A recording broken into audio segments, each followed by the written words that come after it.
안녕하세요. 건강 365 아나운서 추인경입니다. 살면서 위로가 필요할 때가 있죠. 어떤 말에 힘을 얻으세요? 당신의 마음은 안녕하십니까? 12월의 주말은 우리 마음 건강을 들여다보고 있는데요. 지난주 트라우마에 이어서 오늘 함께할 주제는 공황장애입니다. 숨을 쉴 수 없을 만큼의 두려움을 느끼지만 절대 죽지 않습니다. 괜찮습니다. 깊게 호흡하세요. 괜찮아질 거예요. 공황장애로 치료 중인 주변의 지인은 의사에게 들은 위로를 되뇌이며 용기를 낸다고 합니다. 누구나 경험할 수 있는 공황장애. 어떤 경험이 우리를 공황장애에 빠지게 하는 걸까요? 언젠가부터 익숙해진 공황장애라는 질환은 어떻게 이해하고 다스려야 할까요? 오늘 자세히 알아보겠습니다. 건강 365 김동률의 크리스마스잖아요. 듣고 시작하겠습니다. KBS 라디오 건강 365 함께하고 계십니다. 당신의 마음은 안녕하십니까? 12월의 주말 건강 정보로 우리 마음을 돌아보고 있습니다. 오늘 세 번째 시간은 공황장애입니다. 금방이라도 죽을 것 같은 두려움에 공포스럽고 당황스럽긴 하지만 죽지 않아요. 걱정하지 마세요. 의사에게 이런 말을 듣게 되는 병이죠. 공황장애는 불안장애 하나로 지적이 되는데요. 우리 마음이 늘 안정적일 수는 없지만 불안감은 표현을 하고 치료해야 하지 않을까 싶습니다. 삼성서울병원 정신건강의학과 홍진표 교수와 함께합니다. 교수님 안녕하세요. 안녕하십니까. 홍진표입니다. 네. 자, 공황 발작이 반복적으로 나타나는 질환이 공황장애로 알고 있습니다. 불안장애 하나로 지적이 되던데요. 네, 국내에서 가장 흔한 정신장애는 불안장애인데요. 그중에서 공황장애는 갑자기 심한 불안 발작이 나타나서 죽을 것 같은 두려움을 느끼게 하는 일들, 예를 들어서 운전을 중단한다든지 회의에서 나오게 된다든지 공연을 중단할 수밖에 없는 상태에 빠지지만 한 30분 뒤에는 다시 안정이 되는 그런 양상을 보이는 불안장애 한 가지 유형입니다. 우선 불안장애에 대한 이해가 좀 필요하지 않을까 싶습니다. 의학적으로 어떻게 설명이 될까요? 아리스토텔레스는 인간 행동의 목표가 행복해지기 위함이라고 했지만 현대 심리학에서는 생존이 가장 최우선의 목표라고 합니다. 바로 이 생존이 위협을 받는 상황이 불안이라고 할 수 있겠는데요. 매우 두렵고 고통스러운 상태입니다. 이 불안장애는 생존에 위험을 주는 신호를 감지하는 뇌의 중심 부위인 그런 편도에 이런 시각적이거나 또는 청각적 정보가 우선적으로 통과하게 되는데요. 바로 이 편도가 과도하게 민감해진 상태를 불안장애의 원인으로 지목하고 있습니다. 흔히 말하는 예민한 성격이 영향을 주는 걸까요? 어릴 때부터 예민했다는 말을 하는 경우도 많던데요. 사실 인간의 뇌는 작은 위험이 있으면 가볍게 반응하고 또는 무시하고 큰 위협에 대해서는 이제 빠르고 집중적으로 이제 대처하도록 설계되어 있는데 이 예민한 성격인 분들은 작은 위험에 대해서도 쉽게 위협을 느껴서 위험이 해결되기 전에는 다른 일에 집중하지 못하는 상태에 빠지게 되는 걸 말하는데요. 이런 분들에게서 공황장애나 범불안장애, 공포증 같은 다양한 불안장애 위험이 높아진다고 알려져 있습니다. 그럴 때 나타나는 증상은 뭔가요? 이 예민한 분들은 이제 사소한 걱정거리가 생기게 되면 이게 큰 문제로 발전하지 않을까. 이런 일이 또 다른 일이 생기면 어떻게 하나 걱정을 지속하면서 신경이 곤두선 느낌이 들고 또 쉽게 초조해지고 다른 일에 집중을 하지 못하고 근육이 항상 긴장된 상태이고 잠을 이루지 못하는 증상으로 발전하는 경우가 많은데요. 이런 것들이 이제 보통 이 범불안장애 증상이라고 하지만 불안장애에서 가장 흔한 증상들이 되겠습니다. 그렇게 잠도 못 자고 피곤하고 예민해지는 불안장애 증상에 공황 발작이 동반이 되는 경우도 있는 건가요? 예, 그렇습니다. 이제 이렇게 좀 불안도가 높은 분들이 스트레스를 좀 많이 받는다든지 또 수면이 좀 불규칙해 된다든지 또 생활 습관이 좀 나빠지거나 이럴 때 공황 발작이 동시에 발생하는 경우가 흔히 볼 수 있습니다. 그럼 공황장애 역시 불안장애처럼 어릴 때의 기억이라든지 스트레스가 심한 분들에게 나타날 수 있는 건가요? 네, 이게 공황장애 환자분들 말씀을 들어보면 어렸을 때부터 엄마랑 잘 떨어지지 않으려고 하고 또는 높은 곳이나 놀이기구 타는 것을 좀 싫어하기도 하고 이런 게 불안도가 높았던 분들이 많고 또 어렸을 시절에 아동학대나 방임 직접 자기가 피해자는 아니더라도 가정 내 부모님이 싸움을 심하게 한다든지 이런 경험을 많이 한 분들이 비율이 높다고 하고 또 이런 성장기 어떤 힘든 경험들이 성인 시기에 이 불안 민감성 영향을 많이 주게 돼서 이 어렸을 때의 체험이 성인기 이런 불안장애 많은 영향을 주는 것으로 알려져 있습니다. 예. 곧 죽을 것 같은 두려움이 발작처럼 반복이 되는 게 공황장애로 알고 있습니다. 하지만 발작이 일어나도 30분 내로 가라앉는다면서요. 예, 공황 발작은 어떤 외부 자극에 대해서 뇌의 편도가 과잉 반응을 하면서 교감신경계가 갑자기 흥분돼서 공황 발작이 나타나게 되는데요. 인체에서는 이제 부교감신경이 다 바로 또 작동을 하면서 자율신경 균형을 이루게 되므로 보통 한 30분 정도가 되면 심한 공황상은 가라앉게 됩니다. 그럼 그렇게 증상이 가라앉기까지 공포감이 최고조에 달하는 시간도 있는 건가요? 예, 이런 것들이 이제 진단에서 중요하다고 생각하는데 이런 교감신경계 자극 반응은 오래 지속되지가 않기 때문에 보통 한 5분 내지 10분 정도는 최고조에 도달하고 점차 안정되는 경과를 보이게 되는데요. 그에 비해서 다른 불안장애들 같은 경우는 불안이 이제 좀 하루 종일 좀 심했다, 좀 덜했다 하지만 이제 만성적으로 지속되는 경향들을 보이고 있어서 이렇게 갑자기 심하게 나타났다 가라앉는 것들 이런 것들이 공황 발작의 특징이 되겠습니다. 그럼 가장 심할 때는 당장 죽을 것처럼 숨이 안 쉬어지는 건가요? 예. 그래서 이 공황 발작을 경험하게 되면은 숨이 좀 막히는 느낌 같은 게 들게 되기 때문에 숨을 쉬지 못해서 또는 가슴이 좀 아프고 그래서 자기가 중풍에 걸리거나 또는 심장마비에 걸렸다고 생각하시는 경우들이 흔히 있어서 또 119를 급히 전화 걸거나 또는 자포자기에서 자리에 쓰러져서 정신을 잃을 것 같은 그런 경험들을 하게 됩니다. 그래서 발작으로 얘기가 되는 것 같은데요. 환자들은 증상을 주로 어떻게 표현을 하세요? 그래서 사실 환자분들은 이런 그 첫 번째 공황 발작 경험을 평생 잊지 못하시게 되는데요. 그래서 이제 갑자기 몸에서 이제 심한 반응이 나타나면서 자기가 이제 중병에 걸렸다고 생각을 하기 때문에 야, 내가 이러다 죽게 생겼구나 이렇게 생각하기 때문에 굉장히 심한 공포심을 이제 경험하게 됩니다. 실제로 과호흡이 오거나 할 때는 정말 무서울 것 같은데요. 그럴 때는 어떻게 해야 하나요? 너무 놀라다 보면 누구든지 좀 과호흡을 하게 되는데 이 과호흡 자체가 2차적으로 신체 증상을 악화시키게 됩니다.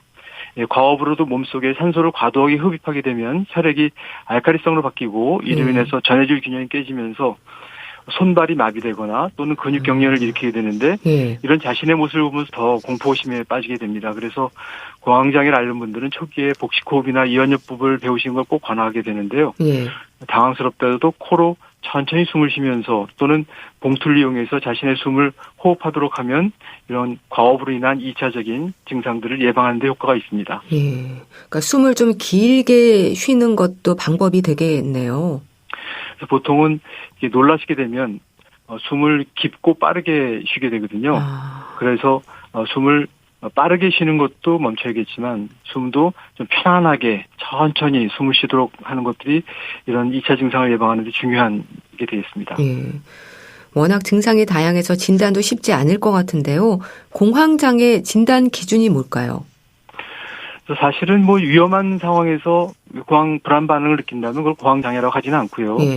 특별히 이제 불안할 이유가 없는 환경이 있었는데 갑자기 이런 교감신경계 흥분 증상이 나타나게 되는 것들이 특징적인데요.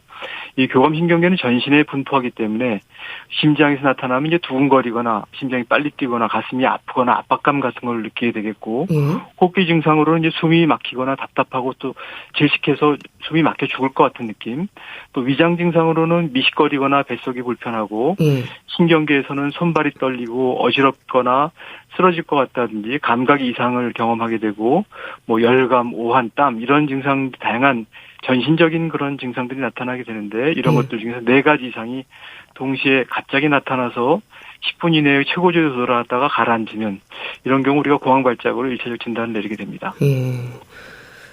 아무래도 환자들은 공황 발작이 왔던 그 순간들을 기억할 텐데요. 근데 이런 상황을 의도적으로 일단 피하는 게 방법은 아니지 않나 싶습니다. 어떨까요?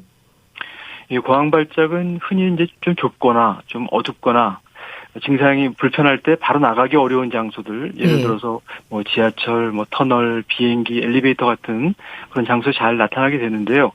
이런 장소에서 공황 발작을 경험하게 되면 그 후로는 전철이나 비행기 못 타거나 운전을 중단하는 분들이 많습니다. 이럴 경우에는 이제 공황장애 외에 공포증이 동반된 것으로 진단하게 되는데 공포증 초기에 적극적으로 회피하지 않고 적극적으로 대처하지 않으면 평생을 이런 장소를 회피하면서 살게 되기 때문에 삶의 질이 매우 저하될 수 있겠습니다. 근데 발작이 온 상황들을 잊고 싶지만 오히려 자꾸 더 생각을 하고 집착하게 되지 않을까 싶은데요. 공황장애로 힘들어하는 환자들의 치료 어떤 방법들이 있을까요? 사실 우리 병원에 가면 약물 치료를 하시는 걸로 생각하기가 쉬운데 이 공황장애를 비롯한 이 불안장애는 약물 치료도 중요하지만 자기가 자기의 생각과 감정을 조절하는 능력을 키우는 게 길게 봐서는 치료 경과에 매우 중요합니다. 그래서 또 임상 실험을 해보면 공황장애 같은 경우 이제 약물 치료하고 인지행동 치료 같은 치료법의 효과가 거의 동등하게 나타나고 있고 두 가지를 이제 같이 하면 더 추가적인 효과성이 입증돼 있기 때문에 이 공황장애 앓고 있는 분들은 이런 약물 치료 외에 자신의 그 감정과 생각을 조절하는 인지행동 치료에 대해 관심을 가지는 게 중요하다고 생각합니다. 생각과 감정을 조절한다는 게 뭘 말하는 건가요? 보통 이제 우리 인지행동 치료라고 이렇게 말을 하는데요. 인지행동 치료에서 인지라는 것은 어떤 그 상황을 자기가 어떻게 인식할 것이냐 하는 것들이거든요. 그래서 예를 들어서 이 공황장애를 앓는 분들은 조금만 가슴이 두근거리거나 뻐근하거나 이래도 이거나 또 심장 발작이 생기는 거 아니야? 이러다가 내가 발작으로도 내가 어떻게 쓰러지게 될 거야 라는 이렇게 부정적인 생각을 흔히 하시게 되는데 이런 부정적인 생각 대신에 이건 그냥 교감신경계 흥분 증상이고 잠시 지나갈 것이고 죽는 법은 없다고 했으니까 내가 이런 부정적인 생각하지 말자라고 이렇게 생각을 바꾸는 훈련들을 우리가 인지치료라고 하게 되겠고요.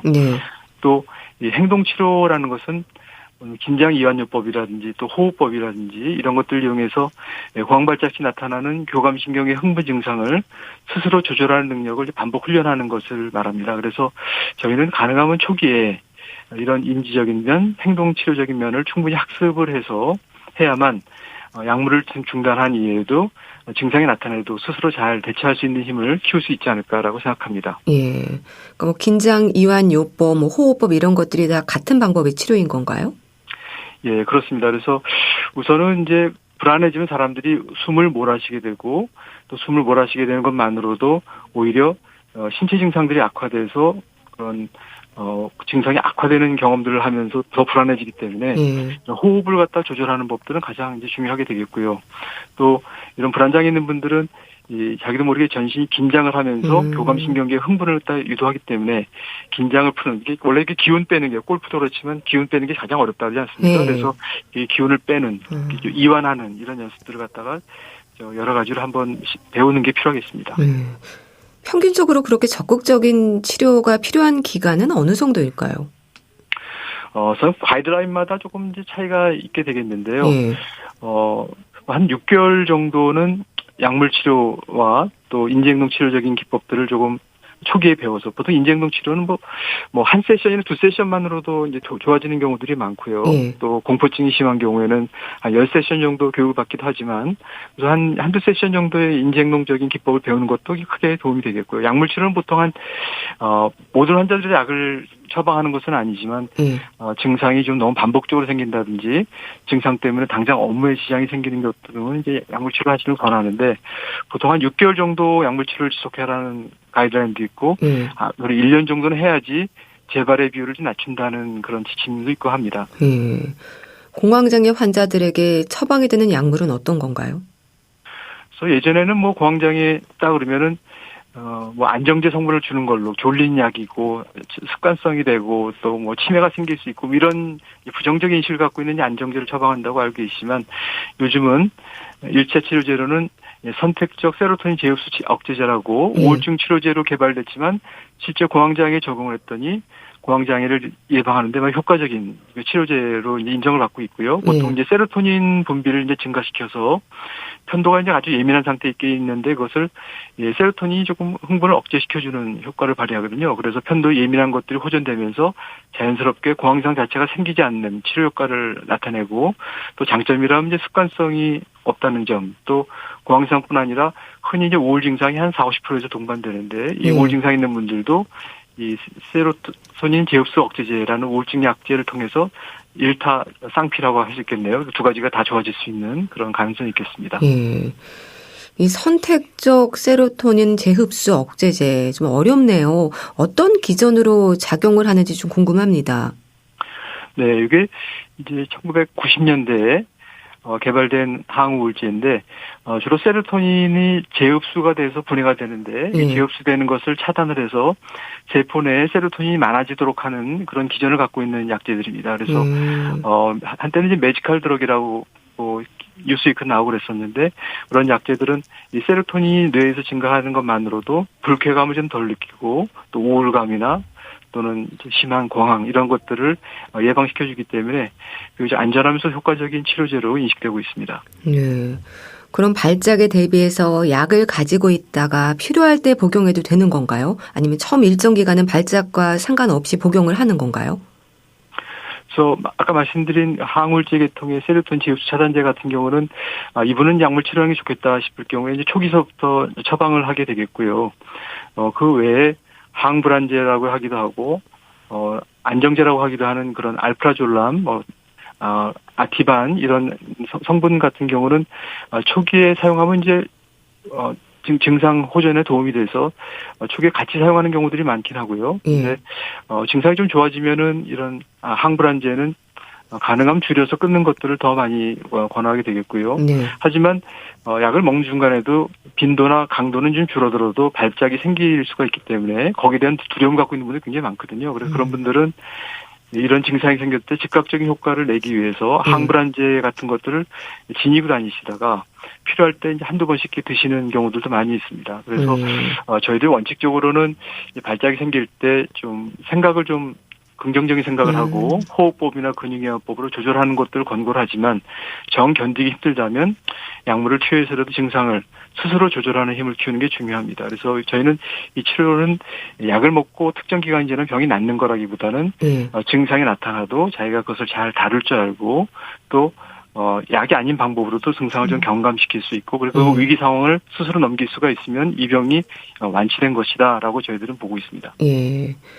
그렇게 약물과 다양한 치료 요법들을 통해서 공황장애 치료가 진행이 되는 동안 주변에 공황장애가 있음을 알리는 게 좋을까요? 저는 사실 정신질환은 개인의 사생활이기 때문에 주위에 알려서 좋을 것은 별로 없다 이렇게 생각하고 있는데 이제 공황 발작 때문에 이제 수업이나 회의에 참석하기 어렵다든지 연예인 같은 경우 이제 촬영을 중단해야 되는 경우에 불가피하게 주위에 이를 알리고 이를 구해야 할 경우가 생길 수가 있겠습니다. 요즘 이제 공황장애가 연예인병으로 알려지면서 사회적 인식이 나쁘지 않기 때문에 꼭 필요한 경우에는 주위에 알리고 이해를 구하는 것도 큰 위험은 없지 않나 생각합니다. 참 공황 발작이 왔을 때 이제 앞에서 말씀 주신 호흡법으로 대처가 가능하면 다행이지만 그래도 그렇지 않을 때는 도움을 청해야 할 텐데요. 주변에서 좀 도와줄 수 있는 부분도 있을까요? 네, 그래서 저희들이 이제 1차적인 목표가 자기 스스로 증상을 조절할 정도의 상태까지 호전되도록 하는 게 목표가 되겠는데 그 과정에 중간에 이렇게 공황 발작이 갔을 때 정말 자기가 너무 당황해서 어떻게 해야 될지 모르는 경우에 처하는 분들이 있거든요. 그래서 이런 상황이라면 주변 사람에게 내가 좀 힘들다라는 얘기를 갖다 해주면 보통 이제 주변의 지인들이 상태를 알고 있다면 안전한 환경을 제공하고 내가 좀 돌봐주고 지켜줄 테니까 안심을 하도록 하는 게 이제 필요하겠고요. 또 과업을 하고 있다면 좀 숨을 천천히 쉬도록 격려해 줄 필요도 있고 회복이 잘 되면 넘긴 것을 이제 칭찬해주고 스스로 수치심을 느끼지 않도록 이제 격려해주는 것들이 필요하겠습니다. 근데 공황장애를 겪는 분들은요, 발작이 올 것 같은 느낌을 안다고 하던데요. 그럴 땐 일단 약으로 좀 안정이 되는 건가요?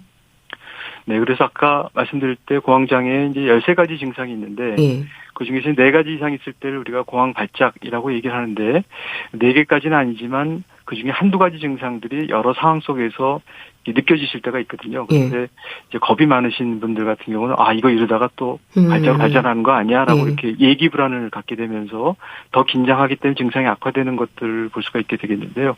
그래서 이런 한두 가지 증상이 나타났을 때 저희들이 이제 가장 권하는 것은 이거는 공황 발작이 좀 생길지도 모르지만 나는 지난번에 잘 넘긴 것처럼 이번에도 잘 넘길 수 있을 거야 라고 이렇게 긍정적인 마인드를 갖는 게 우선적으로 불안이 악화되는 것을 예방할 수 있다고 생각을 하고요. 또 이럴 때 배운 대로 호흡법이나 또는 근육이완법이나 자기한테 잘 맞는 법들, 뭐 관심을 작은 데 돌린다든지 명상을 한다든지 이러면서 증상을 이렇게 슬쩍 넘기다 보면 대부분 다 잘 넘기세요. 그래서 넘기시다 보면 나 이번에도 위기를 잘 넘겼구나. 내가 이번 잘 넘겼기 다음에도 잘할 수 있을 거야 라고 생각하면서 이 병을 이겨내시는 과정으로 이렇게 이해해 주시면 좋을 것 같습니다. 예. 그럼 공황장애로 인한 발작이 왔을 때 환자의 태도라고 한다면 스스로 좀 나 괜찮다 하고 생각하는 걸까요? 네, 그래서 이런 발작이 생길 때 어떤 레파토리를 하는 게 좋을지는 좀 자기한테 효과적인 법들을 이제 미리 레파토리를 만드는 게 필요하실 것 같은데요. 예. 그래서 그냥 나는 스스로 괜찮다라고 생각하시면서 조절될 수도 있고 좀 약간 의학적인 용어들을 쓰면서 이거는 내 심장이 이상이 생긴 게 아니라 심장으로 연결되어 있는 교감신경계가 흥분된 증상이기 때문에 나는 심장 자체에는 이상이 없다. 나는 또 호흡기에도 이상이 없고 단지 신경계의 발작이기 때문에 내가 마음 먹는 거에 따라서 뭐 좀 좋아질 수 있다라고 생각할 수 있고 이런 비슷한 증상이 있을 때 응급실 갔지만 그때 의사들이 이거 별거 아니라고 그랬으니까 이번에 가봤자 또 똑같은 얘기 들을 것 같으니까 한번 그냥 참고 넘겨보자 뭐 이렇게 다양한 생각들을 통해서 적극적으로 대처를 해야만 이 증상들을 악화시키지 않고 자기 일상생활을 계속 유지할 수 있다고 생각합니다. 네. 그런데요, 이 공황장애가 왜 이렇게 많아지는 걸까요? 그동안 알려지지 않았던 걸까요?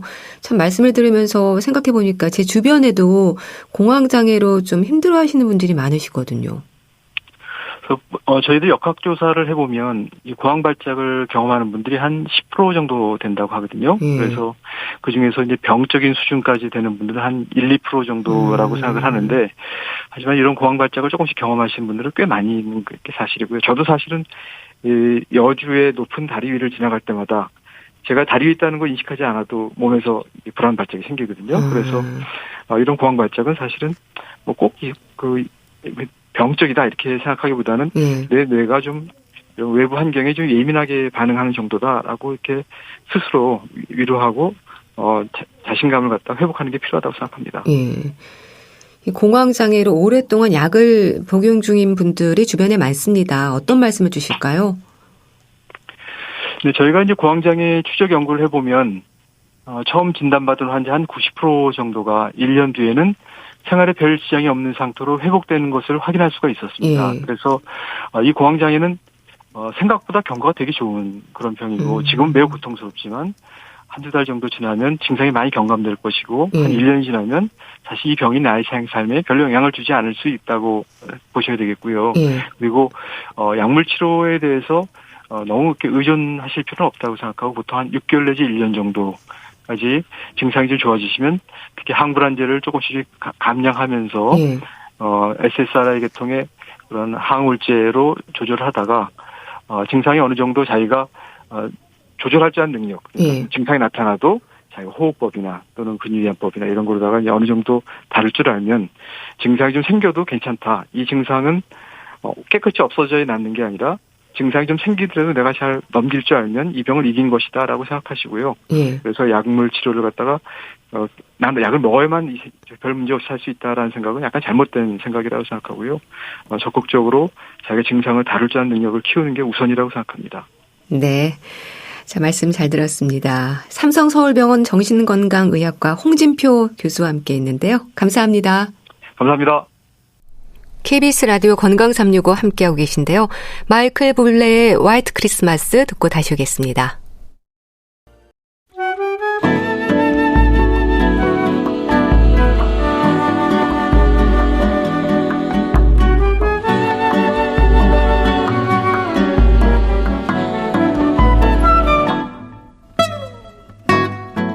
건강한 하루의 시작. KBS 라디오 건강365 최윤경 아나운서의 진행입니다.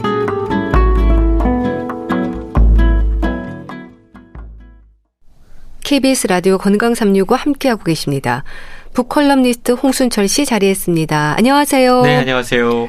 자, 올해가 가기 전에 꼭 읽었으면 하는 책을 골라오셨다고요? 그렇습니다. 일단 메리 크리스마스. 메리 크리스마스. 언제 이렇게 한 해가 다 갔나요? 그러게요. 좀 아쉬움이 많습니다. 저희가 이제 건강식을 소개를 하고 있지 않습니까? 근데 이제 오늘 그리고 또 다음 주 마지막 주 이렇게 2주 연속으로 올해가 가기 전에 놓치면 너무 아까운 책, 좀 가슴이 따뜻해지는 책을 골라서 좀 소개를 해드리려고 해요. 예. 그래서 오늘은 내가 틀릴 수도 있습니다 라고 하는 책을 골라봤습니다. 이 책은 죽음을 앞둔 한 사상가가 예. 정말 자신의 삶을 통해서 느꼈던 바들을 아주 솔직하게 고백하고 있는 그런 책이라고 이야기할 수 있는데요. 죽음 앞에 이르러서 비로소 깨달은 인생의 본질이 전해지고 있습니다.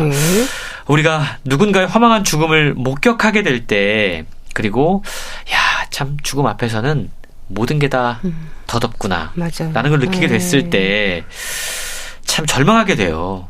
낙담하게 됩니다. 근데 이 책은 그럴 때 우리는 그 의미를 곱씹어야 된다라고 이야기를 하고 있는데요. 네. 왜냐하면 죽음도 우리 인생에게 무언가를 이야기하려고 하기 때문이다 라고 설명합니다. 2022년 1월 4일 어떤 한 사람의 죽음이 전 세계에 알려졌습니다. 그때 스웨덴 전역에 거대한 애도의 물결이 일었다고 그럽니다. 이분의 이름은 비온 나티코 린데블라드란 분이었고 향년 60세였습니다. 다소 이른 죽음을 맞이를 했죠. 근데 그의 말년이 고통스럽고 눈부신 것이었다라고 스웨덴 현지 언론이 떠들썩하게 보도를 했다고 그럽니다. 많은 사람들을 위로하고 평화를 이끌었던 스승이었던 나티코는 2018년에 루게닉병을 진단받게 됩니다. 근데 그 순간에, 그리고 그 이후에도 전혀 두려움에 사로잡히지 않았습니다. 루게닉병은 고통스러운 병이에요. 근육들이 움직이지 않게 되고 또 자신의 의지대로 뭔가 활동할 수 없게 되면서 상당히 고통스럽게 인생의 말년을 맞이하게 되는데, 나티코는 이 루게닉병을 진단받은 이후에도 그 어느 때보다 매 순간에 몰두하면서 가장 깊은 친절을 베풀면서 사랑을 주고받으면서 살아갔다고 그럽니다. 어두운 생각이 몰려올 때도 늘 평화를 만날 수 있다는 것을 몸소 보여주었던 그가 돌아가시면서 딱 한마디를 소셜미디어에 남기게 됩니다. 망설임도 두려움도 없이 떠납니다 라는 말이었는데요. 오늘 소개해드리는 내가 틀릴 수도 있습니다. 이 책의 저자가 바로 올 초에 세상을 떠난 비온 나티코 린데블라드입니다. 참 어두운 생각이 몰려올 때도 늘 평화를 만날 수 있었다. 많은 생각을 하게 하네요. 저자인 비온 나티코 린데블라드. 도대체 어떤 분이었나요? 이제 60세 비교적 젊은 나이에 세상을 떠나신 거네요. 그렇습니다. 이분의 인생을 좀 우리가 쭉 살펴볼 필요가 있는데요. 한때는 모두가 부러워하는 정말 젊은 청년 사업가였다고 그럽니다. 마음속은 온갖 욕망과 성공에 대한 열망으로 들끓었던 시기가 있었어요. 대기업 취업 3년 만에 역대 최연소 임원으로 지목된 27살 청년이었고요. 우리가 왜 영화에서 보는 것처럼 해변가에 딱 집이 있고 회사에서 딱 차와 기사가 딱 제공이 되는 정말 눈부신 성공의 당사자였습니다.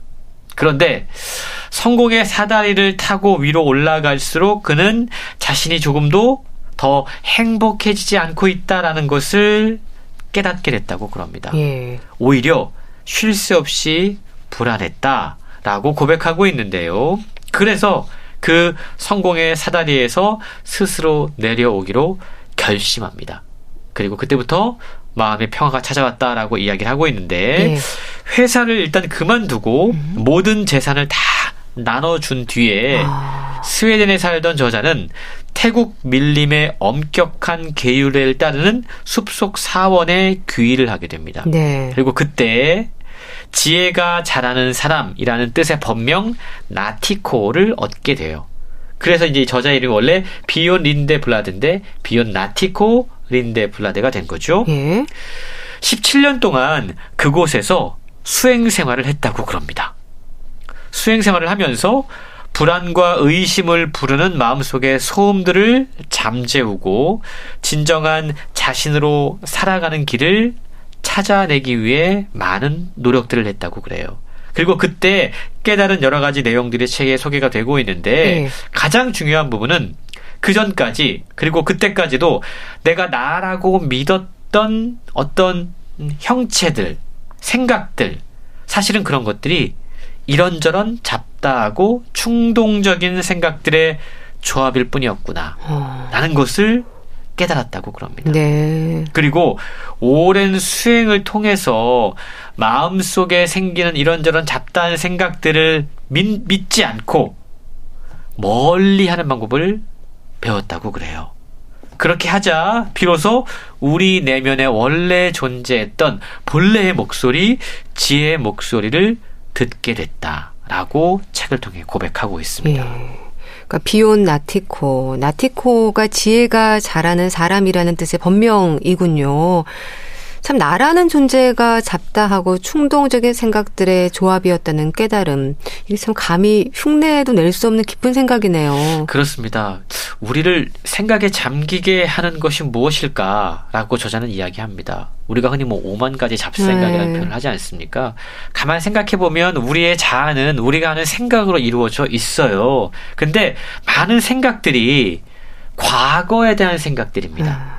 과거라는 목줄이 오히려 우리를 과민한 생각과 불안으로 우리를 이끈다라고 지적하고 있는 거죠.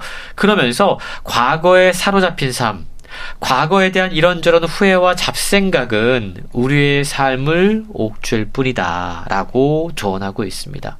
17년 동안 태국의 밀림에 엄격한 계율을 따르면서 수도승으로 살았던 그가 깨달은 바였습니다. 17년 동안 그 생활을 했어요. 그런데 17년간의 수행 생활을 마치고 다시 세상 속으로 나오는 순간 저자는 다시 평범한 사람들과 똑같은 고민을 하고 있는 자신을 발견하게 됩니다. 46의 나이에 승복을 벗고 다시 이제 스웨덴에서 일상을 시작하게 되는데 그에게 우울증이 찾아온 겁니다. 그러니까 생각으로부터는 자유로워졌는데 돈으로부터 자유롭지 못했다 라고 고백을 하고 있습니다. 제약된 환경에서 수도승으로 살아가는 것과 자본주의 사회에서 일상을 살아가는 것 사이에는 커다란 차이가 있었음을 저자 스스로도 솔직하게 고백을 하고 있습니다. 하지만 1년 반의 우울증 기간을 결국은 이겨내고 사람들에게 다시 혼란스러운 일상 가운데 평정을 지킬 수 있는 마음의 고요를 누릴 수 있는 방법들을 전하면서 기업가였다가 승려였다가 이제는 스웨덴의 명상 멘토로서의 세 번째 삶을 살기 시작한 겁니다. 진정한 자유와 평화에 대한 아주 유쾌하고 깊은 통찰력으로 스웨덴인들에게 멘토, 구루라고 불렸던 분이었거든요. 근데 그가 안타깝게도 2018년에 루게릭병을 진단받게 됐던 거죠. 루게릭병 환자셨군요. 그렇습니다. 급격히 몸의 여러 가지 기능들을 잃어가면서 참 그런 가운데서 사람들에게도 계속해서 용기와 위로를 전달하는 역할을 했습니다. 그러다가 2022년 1월 달에 망설임도 두려움도 없이 떠난다라는 말 한마디를 남기고 숨을 거두었는데요.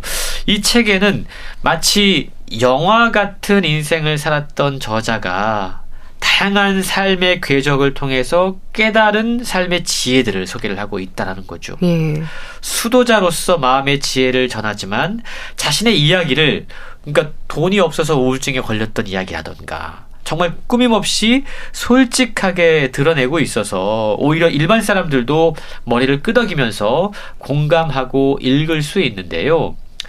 저자는 여러 가지 중요한 메시지를 우리에게 선사를 하지만 정말 우리가 올 한 해를 마무리하면서 기억해야 되는 한 문장을 선사를 해요.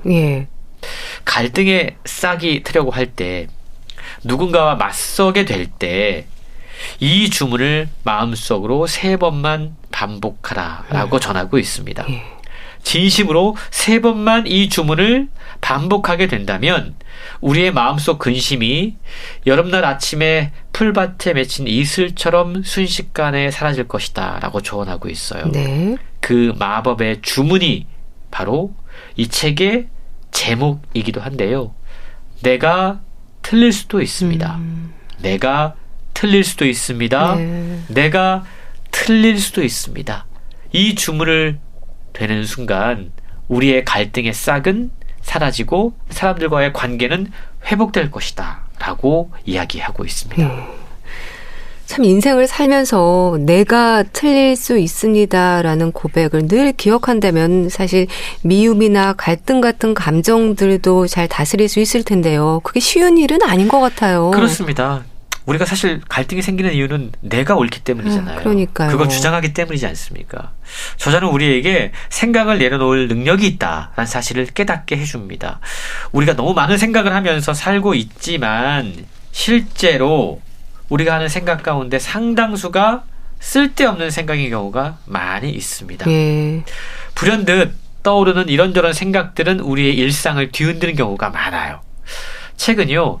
약간의 연습이 필요할 뿐 우리는 누구나 다 이러한 잡생각들을 내려놓을 수 있는 능력이 있다라고 강조하고 있습니다. 예. 아울러 우리는 어떤 상황에서든 누군가 탓할 대상을 찾고 또 그런 사람들에게 어떤 탓을 하고 핑계를 찾는 걸 되게 좋아합니다. 만일 우리 부모님이 다른 분이었다면 직장 동료들이 나에게 못되게 굴지만 않았어도 정치인들만 제대로 했더라도 사실 이런 얘기들 누구나 할 수 있지 않습니까? 그렇죠. 이런 말들을 하는 건 인간의 속성이에요. 그게 자연스러운 일입니다.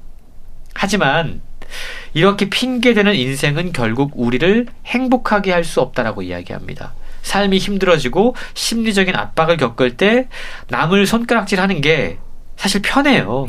그리고 내 문제가 아니라 남의 문제야 라고 생각하면서 자기는 그 문제에서 벗어난 것처럼 느낄 수가 있습니다. 하지만 저자는 누군가 비난하면서 상황을 피하고 싶어질 때 현재 상황에서 나 자신의 고통을 덜기 위해 바로 지금, 바로 여기서 내가 할 수 있는 건 뭘까? 이 질문을 나에게 던지는 것이 중요하다. 핑계를 찾고 남 탓하기보다는 내가 바꿀 수 있는 것, 내가 할 수 있는 걸 찾는 것이 중요하다라고 설명하고 있습니다. 처음부터 끝까지 반성의 마음을 갖게 하는 내용인 것 같아요. 그렇습니다. 우리가 한 해를 마감하면서 반성이 필요하죠. 네. 그리고 우리가 얼마나 분주하게 살았는지, 그러면서 본질을 놓치고 살았는지 한 번쯤 점검해 볼 필요가 있습니다. 그런 시간에 이 책이 우리에게 큰 도움을 줄 수 있을 것 같은데요.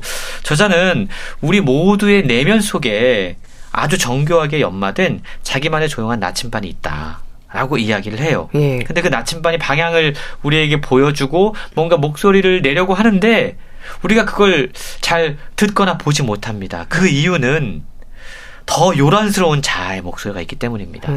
그리고 세상의 목소리가 훨씬 더 크기 때문입니다. 그래서 우리가 조금 더 내면의 나침반을 만나기 위해서 뭔가 좀 자아가 던지는 질문을 만나기 위해서 조용한 시간을 가질 필요가 있다라고 이야기를 하고 있습니다. 조용한 시간을 갖는 방법 어떤 것이 있을까요? 많은 분들이 요즘에 이제 명상이라던가 또는 이제 마음 챙김 이야기를 많이 합니다. 네. 마음 챙김이라고 하는 건 마인드풀니스라고 이야기하죠. 그 순간에 충만한 겁니다. 근데 저자는 인생을 살면서 어느 순간 당신 마음이 충만하다라고 느껴본 적이 있는가라고 질문합니다. 마음이 충만하는 게 사실은 쉬운 일이 아니거든요.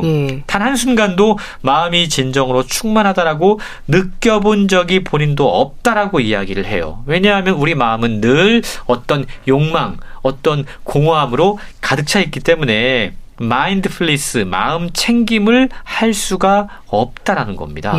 그래서 저자는 최근 세상에서 유행하고 있는 마음 챙김은 틀렸다라고 얘기합니다. 대신에 다른 방법을 제안하고 있는데요. 알아차림이라고 이야기합니다. 알아차림이라고 하는 건 마음 챙김과 다른 건데요. 과거의 기억에 얽매이거나 미래의 불안에 사로잡히지 않는 겁니다.